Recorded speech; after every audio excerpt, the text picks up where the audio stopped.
social relations are changing in a pretty big way. We are moving in gradual form, but now accelerated by technology, from a social system that was built around small, tight-knit groups and big bureaucratic hierarchies to a new system that's built around more loose-knit, more dispersed networks. The people who are living in this new system I call networked individuals, and the new system itself, my friend Barry Wellman and I called networked individualism. And in order to sort of give you a flavor of what this new social operating system is like, I wanted to tell you a story.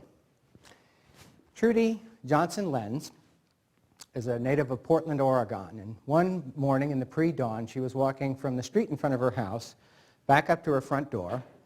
She tripped and fell and hit her head on a rock. She was knocked unconscious. Her husband Peter saw this happen, and he rushed to her side, could not revive her, and called an emergency crew. They whisked her away to the Oregon Health and Science University, where within an hour or so she was on the operating table, and by 8 a.m. that morning she had had a third of her skull removed as surgeons tried to relieve the pressure of the buildup of blood and other fluids in her brain. As Peter was told about these events when he was in the waiting room by the doctor said to him, she has about a 50-50 chance of survival. And even if she survives, she's got about a 3/4 chance of having a pretty severe disability. He was devastated, and he was allowed to go to her side, and he sat with her the rest of the day, and thankfully she began to recover in sort of a miraculous way, and he was there to witness that. So at the end of the evening, he felt comfortable enough to go home, but before he left, he shot some pictures of her with the tubes coming out of her and with the big bandage on her head. And he went home and he wrote an email to a couple of their friends and attached the pictures to it and talked about the events that had transpired that day. As it turns out, the next morning, his close-in network began to surround him with love and care. People came and offered to bring them meals, offered to run errands for them. As it turns out, one of their closest friends is Mike Battle, who runs the Pacific Northwest Transplant Bank, and he took Peter by the hand, literally, and began to walk him through the amazing maze of insurance payments and other medical payments and some of the ways that he could get assistance because it turns out they didn't have health insurance or disability insurance. An incredibly valuable friend. But then the other part of their network began to kick in as these emails propagated not only to the immediate audience that Peter sent them to, but to friends of friends who also happened to know Peter and Trudy. One of those audiences was people who love jazz in Portland. The local disc jockeys on the jazz radio station there heard about her plight and dedicated shows to her. In the audience of their shows were other people who knew that Peter and Trudy were the hosts of the online fan forum for jazz singer Kurt Elling. The next day, FedEx packages started showing up at their house and later just plain old postal mails with CDs in them. People in the audience knew the kind of music that Peter and Trudy liked, and they began to burn CDs so that she could listen to them in her recovery room, Peter could listen to them at home, and things like that. Another recipient of one of the pass-along emails, not one of the original ones, but again, people were passing them along to known friends of Peter and Trudy, was a woman named Lisa Kimball, who called Peter right away and said, "How you doing?" And she began to ask very pointed questions. How's the money situation? And he explained that they didn't have the insurance that they could have used in circumstances like this. And she said, "I'm going to get you money." And he said, please don't do this. I feel very uncomfortable with it. So she hammered him for 48 hours and finally won his permission to write an email that she put the subject line into called "Pay It Backward." At the time, the Pay It Forward idea was very popular, and they just wanted to make sure that the old-fashioned way of operating in networks was also holding true. And Lisa's email basically said, if we lived in the old days, in the old ways, we'd be in the village where this was taking place, and we would take care of them. We'd bring them food, we'd see that their house was well cared for, we'd clean their walk, we'd tend their fields if it was needed for that, but we're not. I'm actually on a different coast from where they are, and I know lots of you have no way of getting to Portland and have no way of helping, but they need money. And right now I'm going to send them a check because of all the value they provided to my life. It's not even really close of to paying for the things that they have taught me on this, and I hope you'll do the same because they really need money. Then she had a lovely line in her email that basically said, and I want other ideas because we want to enact the network being for them. If you've got good ideas, let me know. I'm all in. And sure enough, right after that email propagated again to other networks like that, ideas came in, what online patient support groups could do. People began to do what often happens in health groups. They said, okay, I'll monitor clinical trials for things related to this. I'll monitor the medical literature. People set up a website called Lots of Helping Hands where you can arrange for activities, for meals to be bought and brought to the house. There was a Lots of Helping Hands site created right away with a PayPal account linked to it. So people in the diaspora of their network began to contribute to their life. And Peter and Trudy began to recover. They got lots of help from their friends, both practical and sort of metaphysical. And about a year later, they were on the mend. She was back at work. He was doing a little work. They were well enough to think about the meaning of this experience. So they composed a series of emails, the subject line of which was, "We are wealthy in our network." And one of the most moving ones that I became aware of went something like this. We have been able to get by with a little help from our friends, but we had to ask for help, which is a really hard thing for us to do. We've learned a lot about our own resilience and the resilience of all our network, and each relationship that we've had in this, including with strangers, has given us special nourishment on the road to healing and recovery. We thought we knew a lot about the art of networking, but this has been a wholly new experience. Part of the struggle of this has been that networking is labor intensive when it takes place in the technological environment. So we've had to pick which networking tools to use and when to use them. We've had to figure out how to build lists and add and subtract and let people opt in and opt out of those lists. We've needed to find a tool to help us manage all the meals from strangers that are coming into our house. And we needed to find a way to catalog and acknowledge all of the wonderful gifts we've given of money, food, and other special kinds of contributions. On the social side, we've struggled to figure out what information to provide you. You know, how much detail, what kind of pictures that we should send for you. And we've struggled about the tone of those messages. How much should be humorous? How much should be optimistic? How much should be full of candor? We didn't want to send too many of those because we didn't want to add to people's burdens, information overload. But you told us that you really liked getting these updates and liked being part of our social circle, and we're grateful for that. A bunch of you also told us that we had isolated ourselves. We are certified INFJs. That's the Myers-Briggs category. That's essentially a cohort of personality types who are introverted workaholics. So we reverted to form. You know, we buried ourselves in written communication and in immersion in our work projects, and unwittingly we've withdrawn ourselves from the real-time conversations that take place in these new spaces and the flow of information that helps build trust and really where work gets negotiated. So we've learned the hard way in this experience that we need to be out there. We need to schmooze, we need to circulate, we need to network in a much more aggressive way than we ever have in the past in order to survive. Exclamation point, they put at the end of that sentence. So we're living a life now built on radical trust. We've taken the big leap, and we've started down some paths, and we're just going to see what happens. We've totally surrendered, heads to the floor. Thank you. Well, you can imagine the crowd that got that email, just, you know, it's full of affirmation, full of humility, full of thanks. More stuff came into their lives. More people in their network began responding to them. And it was so striking to me as I was watching this process unfold that it challenges some of the fundamental notions that at least parts of our culture have about the impact of technology. You know, the big concern, and particularly a strong sort of theme of mass media coverage of the internet is it's isolating.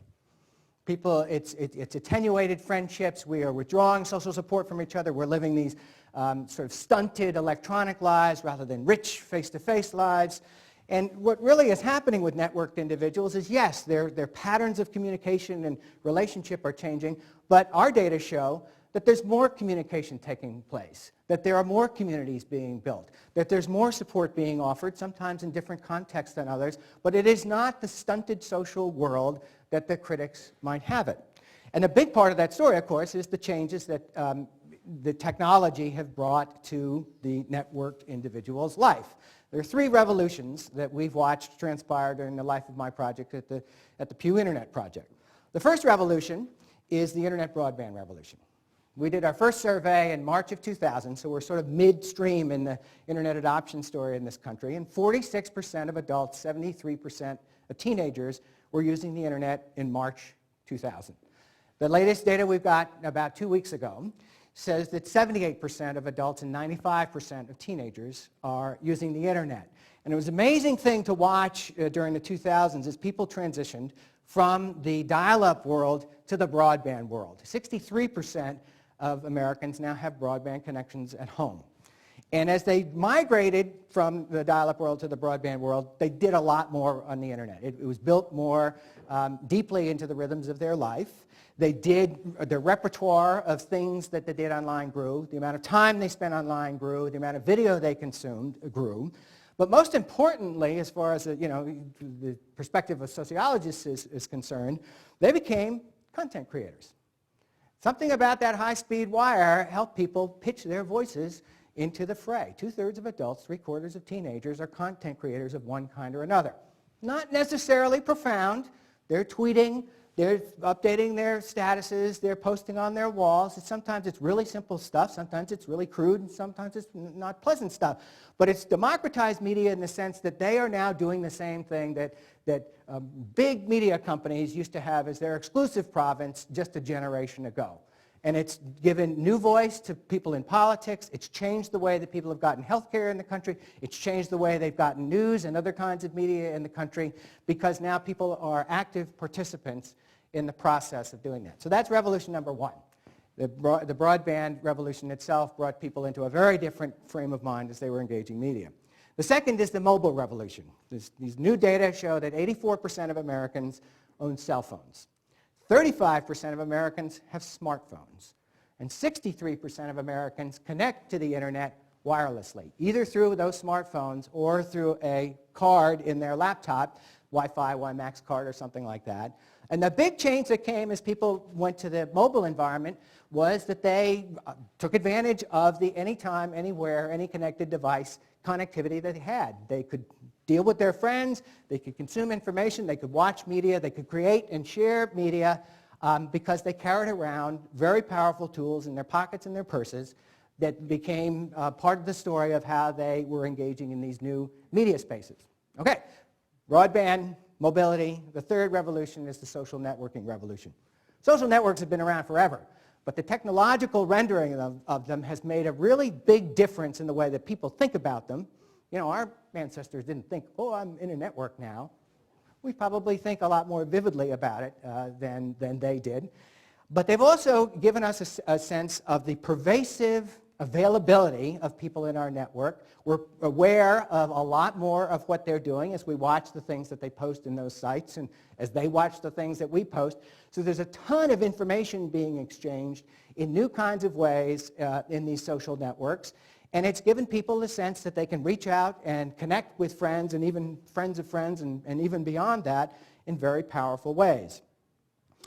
That's important because in this new environment where people are feeling stresses from the volume and velocity of information that's coming at them, a lot more and a lot more quickly, a very strong coping strategy that people have used is to turn back to their networks to help them navigate these new challenging spaces. There are a couple of ways that shows up in our data. In the first instance, people use their networks as sentries, literally as signal senders about what's going on in the world. There are lots of people now who, instead of engaging news media in the morning radio broadcast or TV cast or even a newspaper, check in first with their networks, see what they're reading, see what they're saying, see what's going on at the meetings they've been to or the events that they've attended. So they're looking to their networks to send them signals. And one of the most interesting aspects of our understanding of the way people consume news now is that people tell us, I don't pay nearly as much attention to the production of news on the news cycle. I'm not necessarily reading a morning paper or watching the evening newscast with the same vigilance I did a little while ago, but I have great confidence that if news occurs that is important and meaningful to me, it's going to find its way to me. And that's a vote of trust, essentially, in your social network to know what you need or know what you want or to be available to you at the times that you need it. So the sensory level is really important. The other way that people are having their networks help them navigate these spaces is by evaluating information. When they encounter news, other kinds of information that doesn't quite map with the way the world works as far as their own vision of it goes, one of the standard things people now do is ping their network, particularly the smarter people in their network, and they say, what does it mean? And they're really asking two questions in that. The first is it true? So networks are now information validators in the way that big institutions used to be a while ago. But they're also asking, if it is true, then what's the weight of this information? Is it a big, important new fact that I have to adjust my thinking for, or is it a pop gun fact that is interesting and maybe worth noting somewhere in my data bank, but not really transformative of the way I see the world? So networks are signal senders about what's true and what's deeply meaningful. The third way that networks matter as people are navigating these spaces is that they are an audience. It didn't used to be that people thought of people in their network as people to be attracted by postings in social media, but that's how they use social media now. They're trying to engage their friends, trying to impress their friends, trying to raise their status or raise their level of trust or build a community. Something is going on in the outer rings of their networks so that the impetus to be a poster of content and to be a creator and engage with people and feedback about content is a really important aspect of the way that people are using their networks now. So that means that cultivating social networks is a really big, important thing now. There's lots of evidence from long ago that carries through to today that if you have a big network, and especially if you have a diverse network, diverse in all of its dimensions, race and ethnicity, age, socioeconomic status, cultural diversity, the bigger and more diverse your network is, you're happier, you're healthier, you're wealthier, and from a broad social perspective, you're helping build better communities. The people who are plugged into their communities and working on change in their communities and engagement in their communities, those are people who tend to have bigger, broader social networks. So there's a big imperative now to build your network, and by doing that, sort of be connected and be transparent. So you've kind of got to share at least some stuff in this world, or else you're not going to necessarily be building the network you need. Now, the big cultural concern about all that sharing that's going on is it's potentially manipulative, right? Our privacy is compromised, or people will hold it against us, some of the things that we've said. And that's true. People are worried about that and sort of managing their reputations and adjusting to it in interesting ways. But the other side of the story is the one that networked individuals tell us, which is, I like to share, I want to share, I need to share because it helps me enrich my friendships, it helps me build the communities I want to build, and it helps me stay connected in this world where social networking truly matters in ways that are brand new in the species. So grow your networks, make them more diverse, but the nicest thing to see in our data is that the oldest social truth that we know in humankind still applies in spades now. If you do unto others as you would have them do unto you, you usually do yourself a world of good in building your network, in maintaining your friendships, in establishing trust in the world and stuff like that.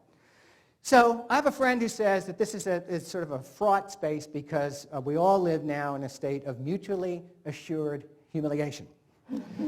And my rejoinder to him is absolutely right. People can take us down for all of our sins of the past, that's right.